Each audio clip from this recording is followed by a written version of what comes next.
Good evening. Hey, what's going? How are you today, my friend? Man, I'm doing pretty good, That's big bro. I good. won't That's complain good. about That's it, good. man. That's good. That's good. Good to have you on a Friday. We usually on Thursdays, but feel like my this month has been a very hectic month. On Thursdays, and so we missed one Thursday. I fell asleep on the second Thursday, and the third Thursday. It's been something. Mass review. The third Thursday, the second Thursday, man, I smoked. I was smoked out. Uh, I'm here with Chris Jones, who is the host of the Roundtable Talk, which is a Thursday evening, first Thursday evening of each month um, um, podcast. Chris talks about local events, national events, things that the community needs to know. Absolutely. Yeah, right. So we're gonna join From a Chris. layman's perspective. Yeah, right. Yeah, let's say that. We're gonna lay it on. We're gonna let Chris now. If you got questions, you can post on in the comment section, and and and, Absolutely. and, and we'll Chris will respond to your questions that you may have. So let's get the show on the way. Your other Yeah, we panelists. we got a few other panelists that step in as we're broadcasting to our listeners and our viewers on this evening. So again, I do definitely welcome each and every one of y'all that tunes in either now as we're live or later on as it's posted on our platforms. But yeah, like Tony said, we definitely talk about national news and break it down to a layman's perspective or simple terms. And we also talk about state news and local happenings as well, so that our community can be in tune on what's going on. So, yeah, without further ado, we're gonna definitely jump back right into it. Tony, if you don't mind, Yeah, I got you. I'm sorry. turning me down on the Yeah, I music got you. I just a little got you. I'm bit. sorry. I'm sorry. Not a problem, big bro. So nationally, we got a few topics that we definitely want to talk about, especially things that has happened over the month. As Tony mentioned, we normally on every first Thursday of the month, but we're trying to build our traction to get our show every Thursday of the month. So Hmm. um, national, I we're hope gonna that talk works. about. I really Yeah, I'm hope that. looking. I Yeah, really do hope that works, man, yeah, because we always got information that we yeah. need to Right. disseminate to All our right. community. Right. So, Right. um, so first topic on national news is the indictments of a former president. And so, like, I mean, I chuckled at it because in my lifetime, this is something that we never thought we would see. An indictment of a person or a former person that held one of the highest offices in this state or this country, rather. So, one of the things that um, sort of kind of birthed out of this indictment is there are over 70 plus federal indictments currently for President Trump, and that comes from the Department of Justice. There's also other indictments that are in lieu from other states and other judges as well. And so that we'll know that these judges aren't biased, some of these judges were appointed by Republicans. Some of these judges and whatnot were also appointed by Democrats alike. But the rule of law is um, if you do a crime, you got to do the time, especially if you are guilty of a crime. So the process that we're currently in of the uh, duly indicted former president of the United States is, indictments on several aspects. Treason is one of them, from what I'm gathering. Um, Tampering with evidence is another. Um, you know, uh, withholding uh, documents. That he or anybody for that matter should have in their personal possessions. So. unless it's declassified. And there's a process for declassification. And so, like, those are just some of the things that we definitely want to pay attention to when it comes to this impeachment process, just to know that there is a process. And a lot of people I hear on both sides of the fence, oh, well, he did it, he didn't do it, different things like that. But the fact of the matter is that all of these things are going through court and it has to play its part. He is also a candidate for 2024 presidential elections as well. And with that being said, how do you feel about this third party presidential candidate, Tony? I was reading, I was watching it last night, well, this morning, where it would take, and I can remember this, it was 47-40 without a third party for Hmm. Biden, and 45 to 47-43 Hmm. with a third party. Did you see Hmm. that? Yes. Hmm. Hmm. Yeah, and I think me personally, I think in my lifetime, it is definitely time to accentuate a party that aligns with not ideals solely, but with the people and the constituents that they're trying to represent. And a lot of people, rather Republican or Democrat, registered Republican or Democrat. Um, I'm one that's a uh, registered to a party, but I don't vote solely on party lines. I don't always vote straight Democrat or straight Republican. And the reason that, again, I do that is because policy is what governs us. And if we pay attention to the policies that some of these politicians are thinking about, um, bringing about, you'd have to really find out if you fit into these places. And I think a third party candidate, since the Green Party or the People's Party, um, or any of those other individuals, Independent Party, I think candidates in those arenas have a fighting chance because Republicans and Democrats across the board have, forsaken some communities, some people, some cultures, uh, and ideals, and they put those things on the back burner. And a lot of people in this country don't feel that their party has their best interests at heart. Which then brings us, Tony, to the cross party flopping, Mm-hmm. flip flopping. So we got some candidates that's flip flopping. Those candidates coming from the Republican Party going to the Democratic Party, coming from the Democratic Party going to the Republican Party, and that's nothing that's new. Nothing ever that's never new. Here in Jefferson County, we elected a Republican, a district attorney turned Democrat. Oh, no, no, no, Um, not district attorney. Isn't it the commissioner? oh, that was back in the day, but I was Yeah. talking about our past district attorney, Bob Wortham. Okay. I Bob didn't know Wortham that. was Yes, Bob Wortham was a Republican prior to running in the Democratic Party. Mm-hmm. Hmm. Hmm. So those, like I said, those party changes is nothing really new. You know what I'm saying? Most of the politicians ride the wave in their respective districts or precincts, and Mm-hmm. that's what you have going on currently with representatives, whether they're elected under the Democratic Party, they're switching their party's choice to a Republican candidate because, again, um, there is a growth in the Republican Party as well as there is um, growth in the Democratic Party. So again, certain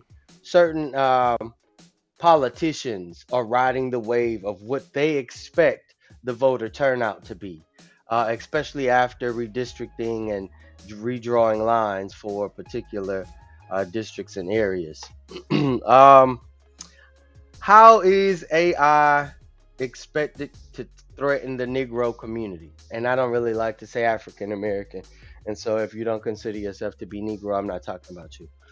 And again, this is the host of the roundtable. So yeah, how do you feel, Tony? AI is going to affect the African American community. I think Is it it will. going to is it going to hinder or help us? I think it's going to hinder us than help Mm, us. mm, Uh, I think about the jobs that our black African American community, the middle class jobs, low mm, class jobs, be mm, taken away because of the AI. mm. So tell us about the AI. Explain Okay, to us what so the AI is, and tell us what yeah, how can it affect us, and what does it do for us. absolutely. So here recently, I want to say within the last 2 to 4 years, artificial intelligence, acronymed AI, is on the rise in every sector of our workforce. And the thing about it is, or the thing that seems to be threatening, especially many people in our community, is just like Tony mentioned. Um, Artificial intelligence is like robots, or the system within the robot that operates its intelligence on how to do repetitive things like fry French fries, flip burgers, respond to people that drive up. So those are some of the jobs, or like Tony mentioned, some of the jobs that many in our community start at. You know what I'm saying? Not saying that we stay there, but some of us find comfort in those types of professions, and that's totally fine because we wouldn't be able to eat without you. So we thank you. But there's a threat there for a lot of people, especially like again like our first time jobbers. They be able to work side by side with an artificial intelligence? Will they eventually become obsolete to that artificial intelligence because that intelligence is consistently learning from a human? Of course, artificial intelligence doesn't have feelings, it doesn't have emotions, it doesn't have empathy or anything like that. So those two are some of the concerns that are plaguing the population.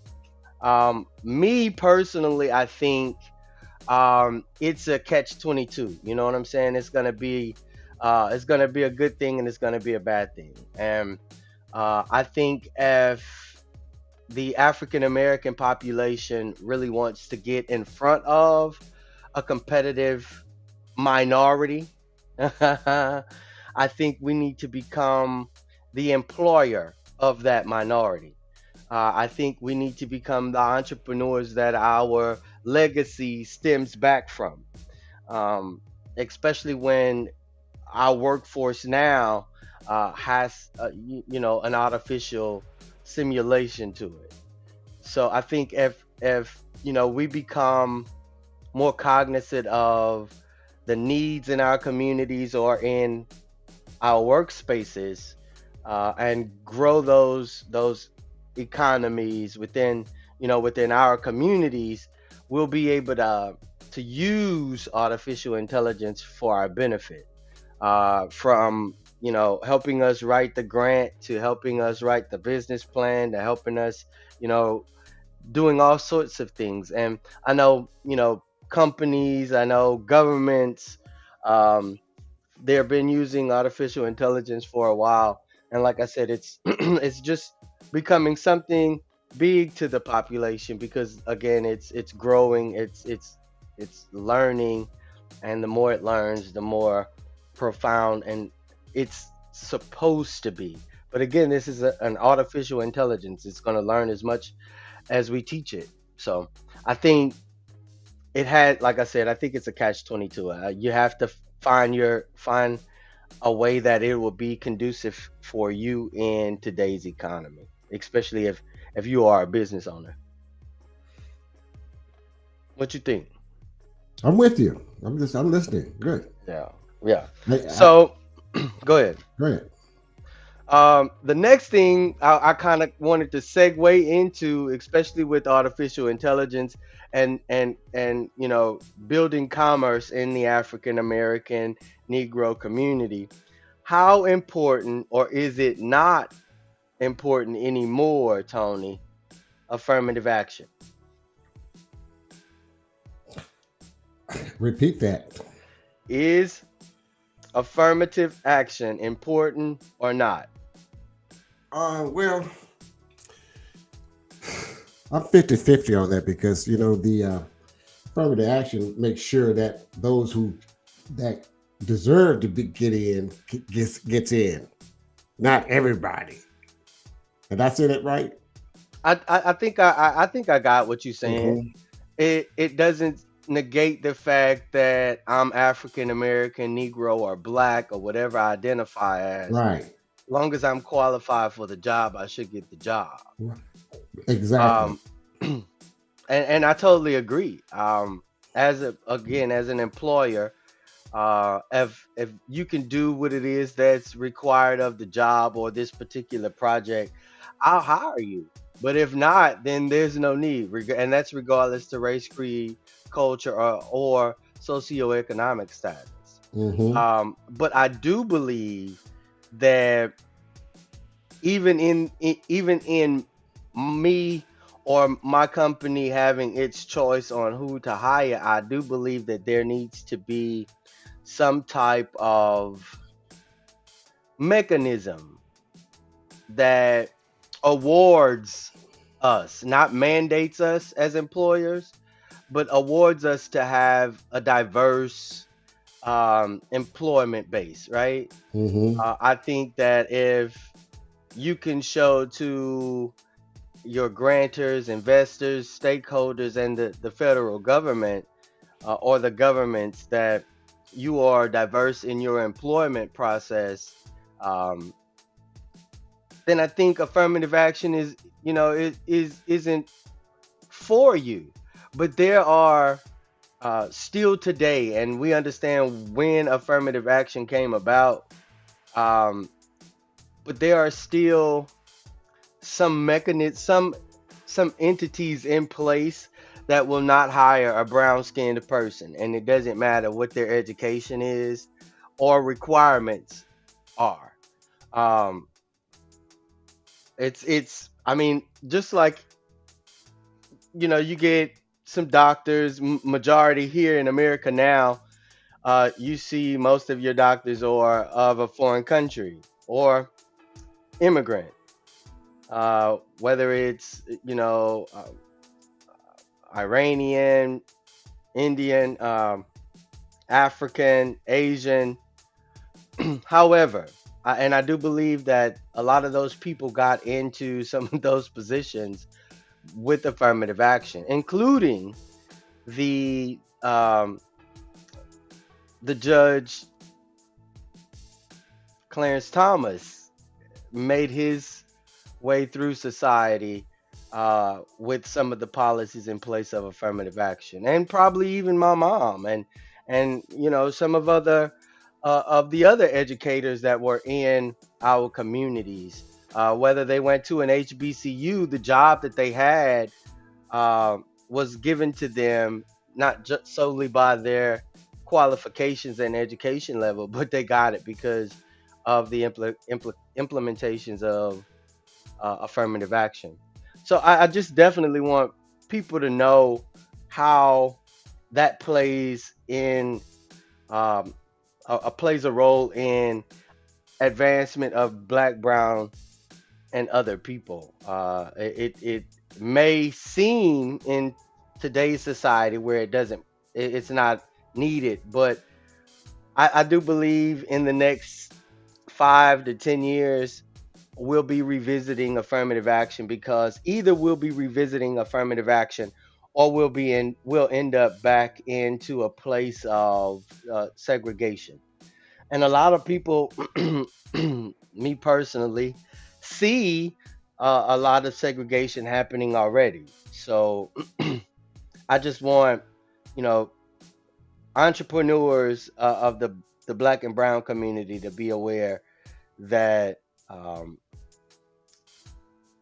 it may be an influx of hire of applicants that are Black and Brown, and they may come to you and have some of the superb qualifications, and it's not that they're in trouble or anything like that, with the exception of not being able to find a job in their profession. So um, be ready to catch those individuals, entrepreneurs, local entrepreneurs. Be ready to catch those individuals.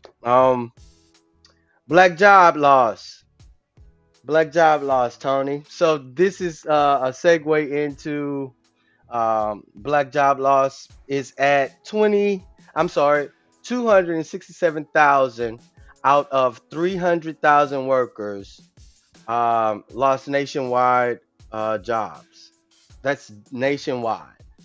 Out of 300,000 workers, 267,000 of them were black, and they all lost their jobs. So that's why I said be mindful that some of these individuals who have some superb qualifications, some upscale education, and experience, they will not get hired from some of these top firms. So be on the lookout, entrepreneurs, because we are at a large increase in unemployability when it comes to black people. As a as a as a young man growing as a young man growing up, I encourage anyone to go into business for themselves. And Absolutely. if it, we've got enough, we have enough. Let's say here, experienced people in our area that will help you get started, and that include myself. Okay, cool. So I said, my grandfather told me one day. He said, and it stuck with me all these years. He said that you never see the employer, you never see the employee living in the same neighborhood with the employer. Correct. So what he was saying is that, hey, you got to get it for yourself if you want to level up. So if you want to Absolutely. level up, you got to get it for yourself. and Absolutely. and don't depend on your family and friends to support you. That's other support. There is 100% other support. Right. And if and again, if you're looking for opportunities to create streams of income, I know consultants, I know developers, I know different people that can actually get you in.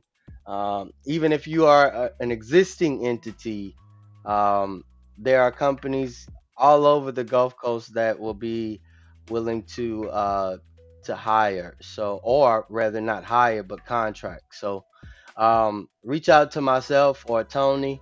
You can reach me at my Facebook page. Y'all know who I am, Christopher Jones or Christopher J Jones. Both of those pages are me, and both of those pages are active.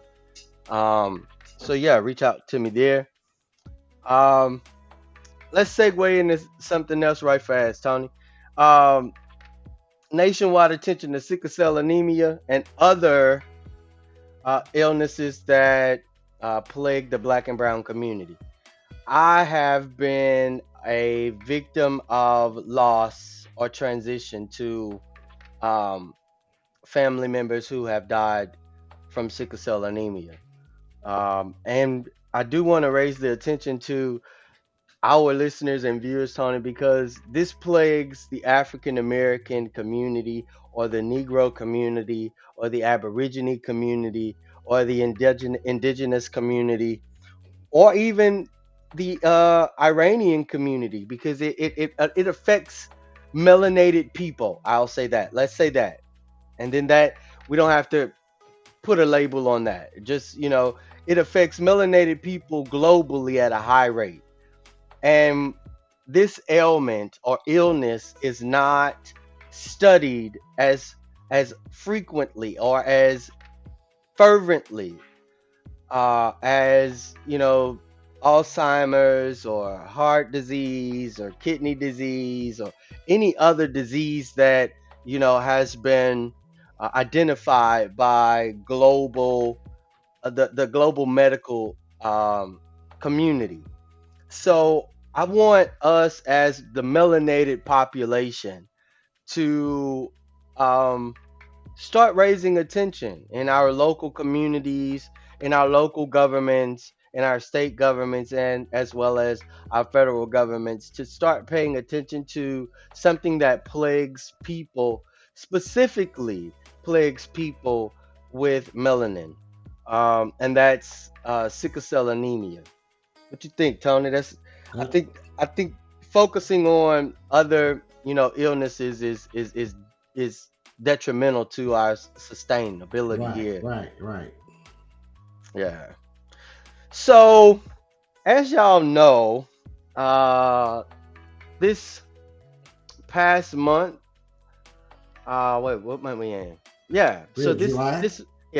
this month was the annual Essence Festival in New Orleans. And it's a weekend of, oh man, some of the finest entertainment that this country can imagine, as well as networking opportunities, business exposure, global business exposure. So one of the one of the national attentions from the Essence Festival, Tony, came from Jill Scott's performance of her rendition of the Star Spangled Banner. And oh man, it caused an uproar in the conservative community. And I'm gonna say it like that. So we won't put a label on that either, right? Just Mm-hmm. leave it at conservative community. A lot of people within the conservative community were in outrage at a song or a rendition that she wrote when she was 19 years old. Mind you, she is in her 50s currently. So Tony, she sang this song and she sang it with so much Passion. pain and anguish and truth to where um a lot of people, it flew over their head, right? Mm-hmm. Especially when at the end she says the home of the slave. And I think a lot of people um that aren't affluent. Right. And I saw that somewhere, and I can't remember where. Well, I went. Well, it was on television when she sung the song. I mean, Yes. we created the Star Spangled Banner, but we Right. never pay attention to what the words of the song Correct. says. Correct. Correct. Correct. And mind you, with that coming about, you remember maybe like 2019, 2017, Colin Kaepernick, the whole kneeling in the NFL. So that's what was going on in the NFL. The words in the Star Spangled Banner was exposed. So that's when that movement came about. And happy anniversary to Black Lives Matter. Their 10-year anniversary is this year. So shout out to them for their movement. Um, but the I guess like the the crazy part was, again, like so much that she said went over people's head, right? Uh huh. Um, so this is the home of the slave twice, you ask me. And so like when she said the home of the slave, I'm looking at how many people depend on being employed by somebody, slaved Right. by somebody. Um, and that's one of the areas of slave that stood out to me in this country, as well as slave to tradition. It's a lot of um, supremacists. I'm not going to say which one they are, but it's a lot of supremacists in this country, and they are enslaved to their traditions. Mm-hmm. So, it's to me that yeah. So I tried to break that down to a few of my friends after we watched it, and some did agree with her verbiage, and even in, like I said, even in my circles, some was like, man, that's disrespectful. And I have, outside of myself being a veteran, I have other veteran friends, and they was like, man, yeah, but that's disrespectful, da da da da. And I was like, no, it's not. It can't be, especially coming from a person that fought to keep the sanctity of my voice. Mm-hmm. So, it may offend you as an individual, but according to this Constitution, I have the freedom of speech. And I think that's what baffled or aggravated a whole bunch of people, because they came out and said, well, if you're not satisfied here in this country, then leave. How easy is that for us to leave, Tony? Just to, like you say, This is our country. this is mine. Yeah. And I should be able to chastise the government that you try to exclude me from. It's my government. You see, And the more we're absent, the more we release liberties and power that we should hold within our government. when they wanted to go back to the old ways, that Mm, is what they're trying to do. You got to pay attention to words they say, like the correct. woke, Co- woke. I'm glad you mentioned it, Yeah, Tony. woke. That I'm glad you mentioned not it. to mention that. So woke. They don't. I guess, and this we're gonna say the conservatives also on this behalf on this side as well. The stay woke situation nationwide has gotten some attention. Of course, you know, in our community, especially in the younger generations of our community, we know what woke is. Erica Badu taught us what woke was. You know, some other neo soul and you know hip hop artists told us, or rap artists, because we didn't know what hip hop was. We knew what rap was coming up in the '80s. So like we knew some of the things that we consider to stay woke on, to be aware of. But when um, we try to alert our broader community on areas to be woke, or areas to pay attention or be aware, or come into awareness of, then there is the I guess the pushback from the conservatives, Mm-hmm. and they try to say that being woke is a threat to the American democracy, but a president that you know hosts treasonous instances aren't. It baffles me. So a people um, having dialogue amongst themselves. Again, like I said, we know what the word woke mean.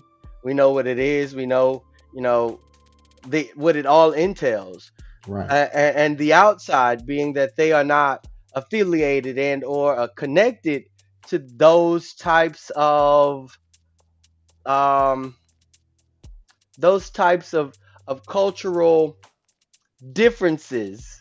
Um, I think they try to ostracize those individuals, like you and I and others who give out information, unbiased and unsimulated information, um, and try to discredit us amongst our own people. Mm-hmm. So, and that's regardless to if we're conservative or not. Um, so yeah, but some of the things I definitely want, or some of the things actually that has been targeted about the woke movement is Tulsa, Oklahoma. They don't really want you to talk about how um, freed Americans, freed Black Americans, freed Negroes capitalized on the position that they were in, whether it was finance or the lack thereof, literacy or the lack thereof, commerce or the lack thereof. Um, they don't want us to really know about, you know, cities or communities like Tulsa. So they have removed that mechanism or inclusive mechanism out of education across this country almost, as well as the overturn of affirmative action. So all of this plays into, staying woke. And again, they don't really want you to stay woke. Right. Tony, one of the things I have to ask, I guess, our listeners about affirmative action is: are minority women affected by affirmative action as well? Aren't women, Yes. like women, period, right? Yes. Yes. Yes. Okay, so that's what I wanted to know. That's also what I wanted to throw out there when we were talking about affirmative action was all women. Black, white, Asian, Puerto Rican type, immigrant or Aborigine women, indigenous women, women in Mm-hmm. this country, whether you are a newborn, female, baby girl, or a seniored, elder woman, you cannot bank on affirmative action anymore. You could be white, black, Asian, or Puerto Rican type, like I said. Women of all types cannot bank on affirmative action to get into institutions and maybe even get hired. But again, like I said, our liberties are being stripped from us as citizens of this United States every day, and they do that because 16 to 18% of us participate in the process or is at the table, and those are the ones that eat while we starve or beg for bread. And the righteous ain't supposed to do that, y'all. So state news, Tony, let's jump on some state news. Go ahead. Okay, so I want to talk about how the suspension and impeachment of our attorneys general affects us, or what does it look like uh, to the global and national stage that our attorneys general is actually being impeached.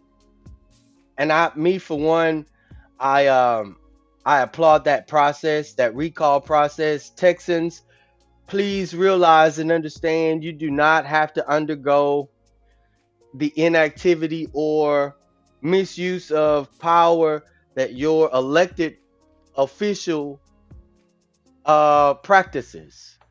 There is a recall process that's afforded to the and awarded to the citizens and the electorate of the state of Texas. You can recall your city council, you can recall your city mayor, you can recall a judge, you can recall a district attorney, you can recall a state senator, you can recall a state congressman, you can anybody that's elected in our electoral process can be recalled, including the governor of Texas.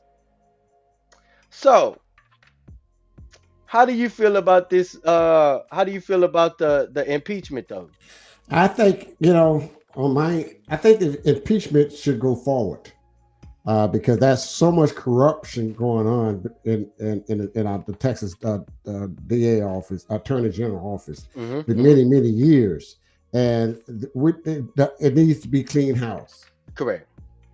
I totally agree. So, while I was doing some research about our attorneys general, one of the reasons he is being impeached is because he used he as an elected official in the state of Texas, took on um, a role of outside lawyer.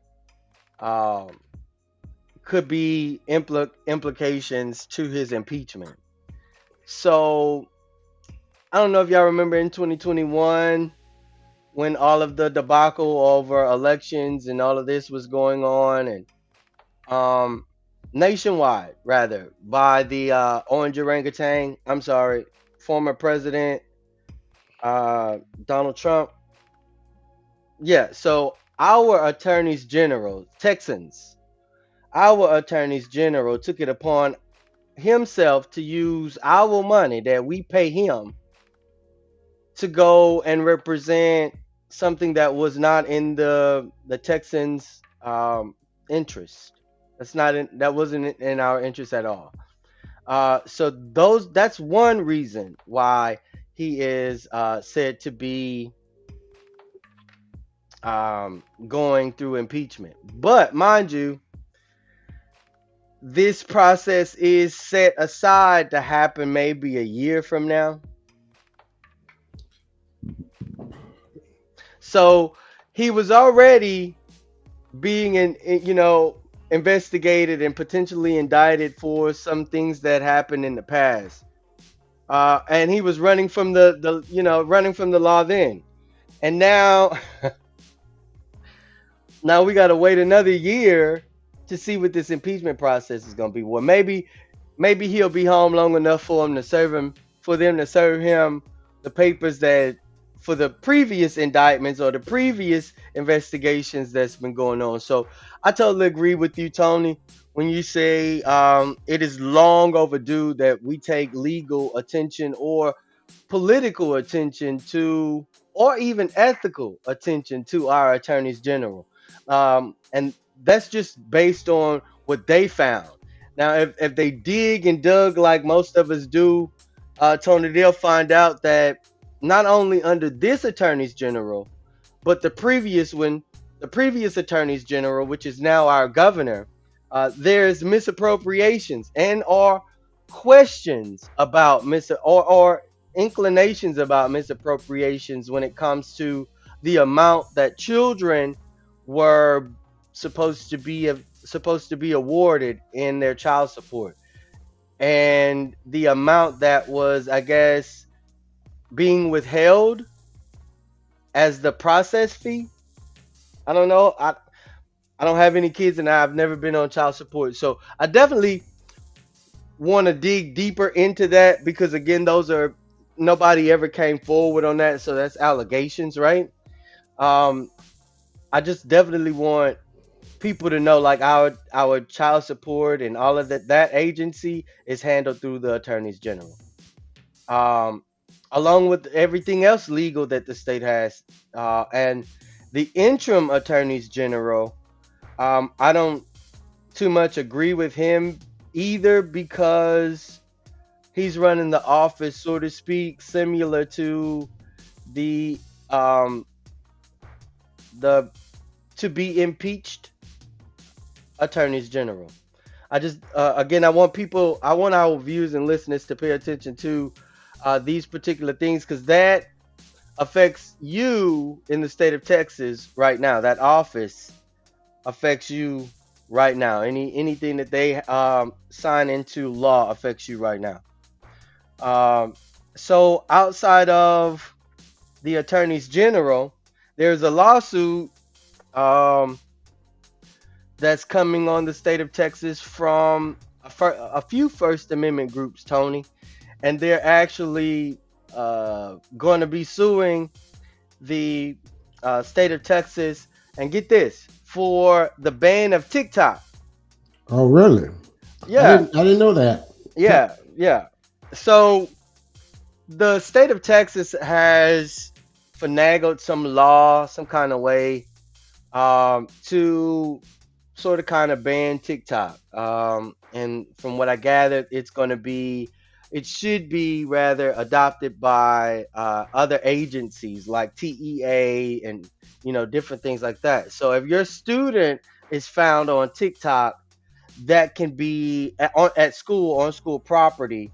That could lead to some punishable offenses or some punishable, um, consequences. So I want us to be aware of that. At the same time, though, I want us to be aware that this First Amendment group or these First Amendment groups come out against the state of Texas about TikTok, but ain't said a damn word about how they're banning teaching black education or Negro education or African American history in the state of Texas. I don't get it. We can't even have books that teach about African American history and or some of the struggles and or successes African Americans have had, including the inventions that we take advantage of every day. We cannot have those in our public and or private schools. but we didn't have we didn't have a First Amendment group to step up against that. So I just wanted to say that right fast. You're losing power in education, and nobody steps up for that. But you lose access to TikTok and a First Amendment group ready to stand up for that. Y'all Mm. priorities all out of whack. Um, Texas State Troopers got issues, Terry. I mean Tony. You know what their issues are? What is the issues? Austin, Texas said we don't need y'all services no more. The city of Austin, Texas, has told the state troopers that's governed by the state that we don't need you, handling some of our calls anymore. Thank you. Um, I don't blame them. Correct. And I was gonna say most of that come from, the elected of Austin's constituents. That comes from their base. They noticed that when state troopers pull them over, it's a little more um, dramatic, I guess. When they're pulling a resident over on city streets, Right. and they're in the neighborhoods and different things like that. So like I said, the police chief there was like, we don't thank you, but no thank you. And the state troopers are like, oh, you welcome, but we still gonna be here.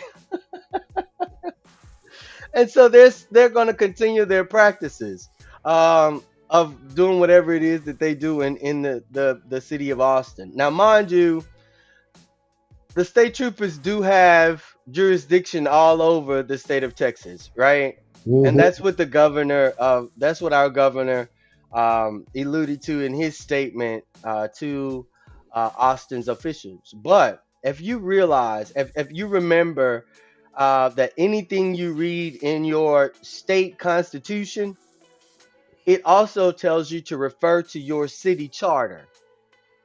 And your city charter technically trumps your state statute, right? Right. Because that's what governs that particular district and or body. Right. That's what's beneficial for that particular body, right? Right. So come on, man. Like if the city government says we don't need you and it's removed from their ordinances, then hey, the state has to, Do- legally abide. Right. So they decided they're gonna just stay with it, huh? Oh yeah, they just gonna protect and patrol, Mhm.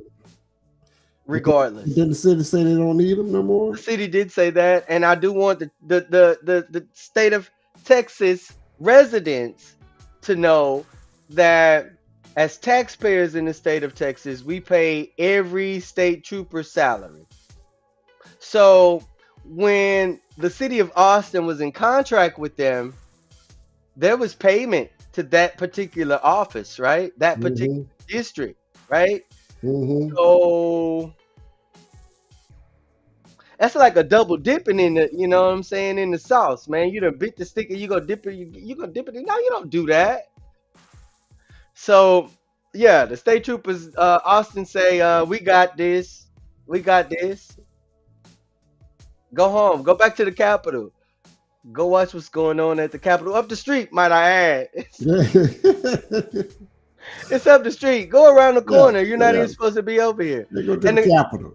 right, and a lot of citizens um are telling state troopers, when they do pull them over, man, you're outside of your jurisdiction, especially on residential streets. You're outside of your jurisdiction.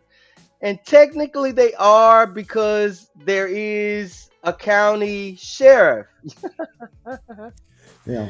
There are also county constables who patrol and protect those county and city streets as Absolutely. well. Absolutely. So, yeah, the residents of Austin and in those counties say, "Thank you, Austin. Thank you, state troopers. But we got this," and I do believe that they do.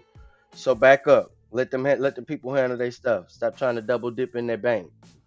Um, the next topic, Tony, is the heat that hit the fan today. By itself in Texas was 100 degrees, Mm. and in Texas alone, of course, across the southern states, and that's from California to Mississippi.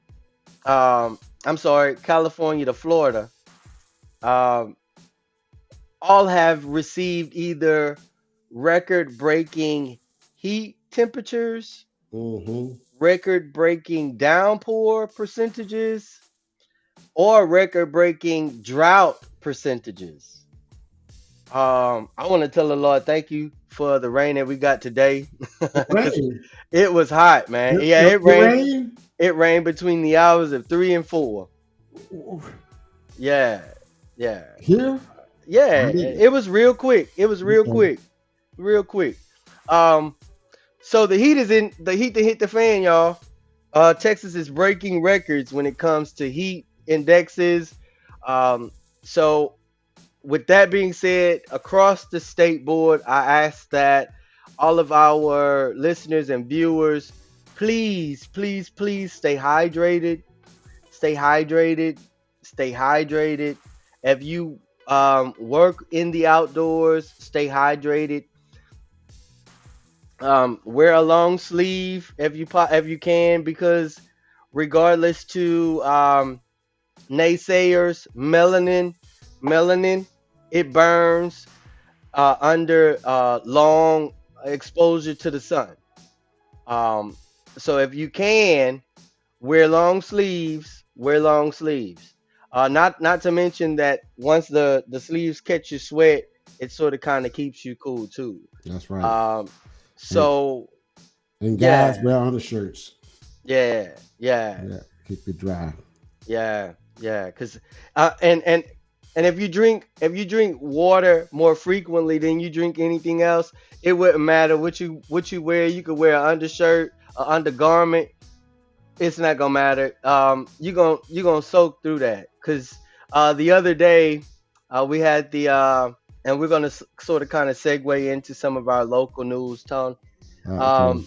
The other day we had an NAACP press conference that had nationwide attorney Ben Crump there, and of course he showed up for Christopher Shaw. That Christopher Shaw case that we covered when it Right, first right, popped right. off, Tony, is still going on. So It needs to go on. yes, and in that situation, the NAACP um, sued. Well, uh, announced a lawsuit against the sheriff's office, and we're calling for the release. Tell me a little bit more. Let's dive into that right now. Yeah. Let's dive into that So just a little bit. Why is it a reason why the sheriff department would not release the tape? I'm glad you asked that. I'm glad you asked that. So, according to our sheriff, it has not been released to the Beaumont Police Department,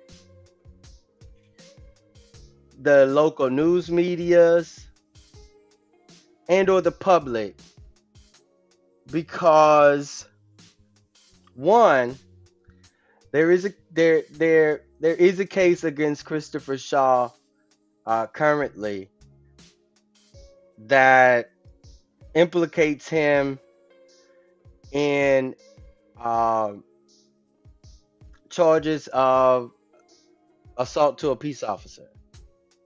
So yes, releasing that tape would definitely let the public know what actually happened, um, but it could also taint, um, you know, potentially exonerating him or a not guilty verdict in that particular case. Um, so the lawsuit came so that the public can see it and the public is available to see it.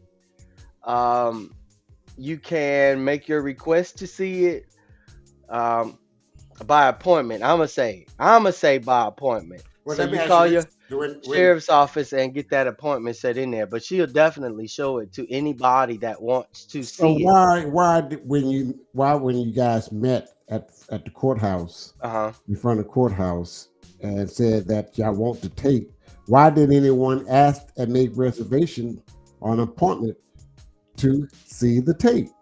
Well, we want the tapes not made accessible to me by appointment or just going to the sheriff's office. We want the tapes or the recordings from Jefferson County facilities to be released to the public so that we can make an informed decision on what actually happened. Of course, no, we're not the jury or anything like that. No, we're not the lawyers in the case. But as a community, we deserve to know, and Mhm. that is the reason for the lawsuit because we deserve to know. And um, it may be another lawsuit that's coming to another entity for the release of videotapes, because the Sheriff Stevens tapes aren't the only tapes we have not seen. We also have not seen the body cams of any officer and or vehicle that transported Christopher Shaw from the initial Arrest, right? arrest. Right. Right. Why So can't we see the body cam of that?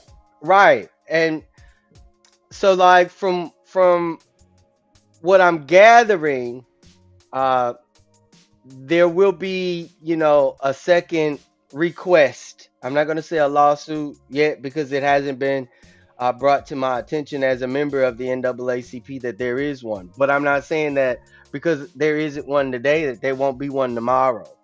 And I'm not saying that because there isn't one that there will be one. So I'm just saying that we as the citizens of the city of Beaumont would like for that evidence, or that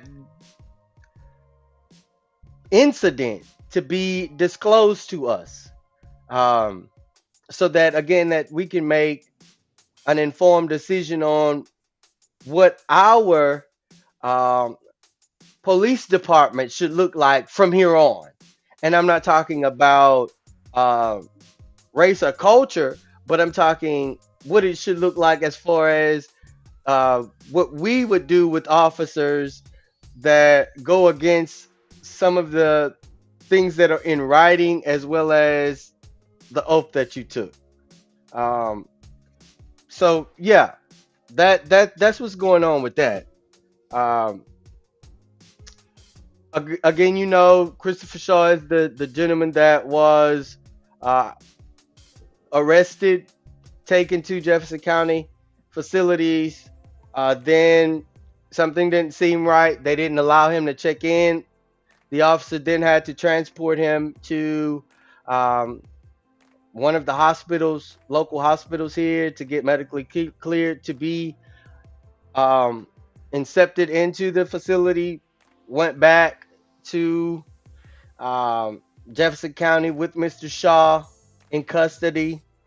Um, we don't know what was said or heard or done, but we do know that Mr. Shaw laid there for an X amount of time, unable to, especially after being dumped on his head by the officer while he was in cuffs, um, laid there for hours with no assistance from the medical team that's contracted by Jefferson County, um, and some of their officers or correction officers as well, that may be in question due to negligence. I mean, regardless to if there's a crime suspected of a person, we're not supposed to neglect their human right. You know what I'm saying? And so, um, these are just some of the things. Now you have to remember, Tony, that our sheriff took it upon herself to call the state troopers Texas Rangers. and the Texas Rangers Hmm. in on herself, on her own entity. Hmm. And with all due respect, I applaud that. I mean, like I do, uh, because to me that's a component to a transparent government, right? Right, right, right. And um, knowing that uh, some things didn't look and or seem right to her in reviewing the tape, she didn't release this tape or give this tape, the recordings, to the city of Beaumont or the police officer's attorney. Uh, I would say with possibly fear of tampering or editing that video. Hmm. And especially if you expose it to the public in the edited manner, then or just a piece, you don't even have to show the video. You know what I'm saying? Hmm. Then they're able to create the narrative. So I I applaud her for the I guess like the steps she's taken, because foresight wise, um, later down the road, it could possibly play in favor of removing not only this particular officer from position, but all officers who wish to practice, unethical procedures on citizens, regardless to if they're suspected of a crime or not. Um, I do believe that, I think she took some of the boldest steps that she could have taken in Jefferson County. Hmm. So, um, yeah, that's where we are with that. And every Thursday, as y'all know, we do Truthful Thursdays. We're actually in the process of revamping how we outreach during Truthful Thursdays. So definitely we'll keep our viewers and listeners informed on that, Tony. Okay, well, So that Chris, I just said not to cut you off, but I said, well, next starting August 1st, you need to we need to start your Thursday night deal, yeah. and so we get together and give you the tools that you're going to need in case I'm not available, and you Oh can wow, conduct your own yeah. show. How about that? I How like you the like way that sound. I like that? the way Right. that sound. I like the way that sound because you poured it down this week. You and the rest of the Charlton Pollard Yeah, baby. alumni. Yeah, baby. Yeah, Yeah, I did and it. that's one of the topics on the local news too, is the Charlton Pilot mass reunion. If you did not or were not able to be in Beaumont as a Charlton Pilot graduate, um, Not just at Charlton Pilot graduate. It just if you ever attended Charlton Pilot, if you just opened the doors and walked in, you was a oh, it was like that. Well, see, see, I think yeah. Okay, so I think that we need to uh, we need to collaborate more, um, um, as a legacy of Charlton Pollard. yeah, yeah. I graduated from Central High School 1999. I went to uh, I attended Dunbar Elementary. When I moved to Beaumont, I went to Ogden, Crockett, Central Ninth, Central High, and but one of the things I noticed about Charlton Pollard alumni is y'all's pride is infectious. Um, It's, I mean, it's it the is infectious. it's the culture. It's the culture. Yeah, And yeah, we had culture with man. That culture stayed with us. This is what's missing yes. in the schools now. Our culture. Now, our culture was taken away from us. Mhm, mhm, mhm, mhm. So that we lost everything. We lost our name, our school, our Identity. neighborhoods, identity. We lost everything. But all is well. Um, this is the way of the world.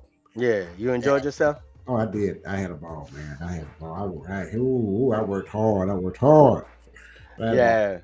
But anyway, if we got to run off, you got all your copies done, right? Yep, absolutely. All right, we got. Hey, just focus right fast. The city of Beaumont is undergoing the budgetary process.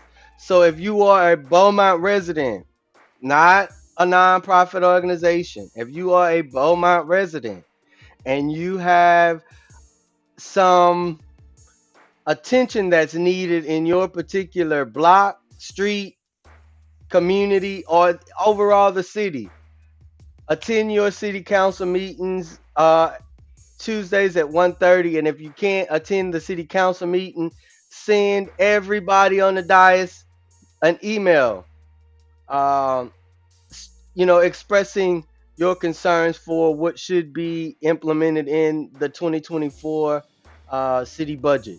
So that's what I wanted to say right there. All right. Chris Oh, Jones. mini backpack giveaways. Get ready for school.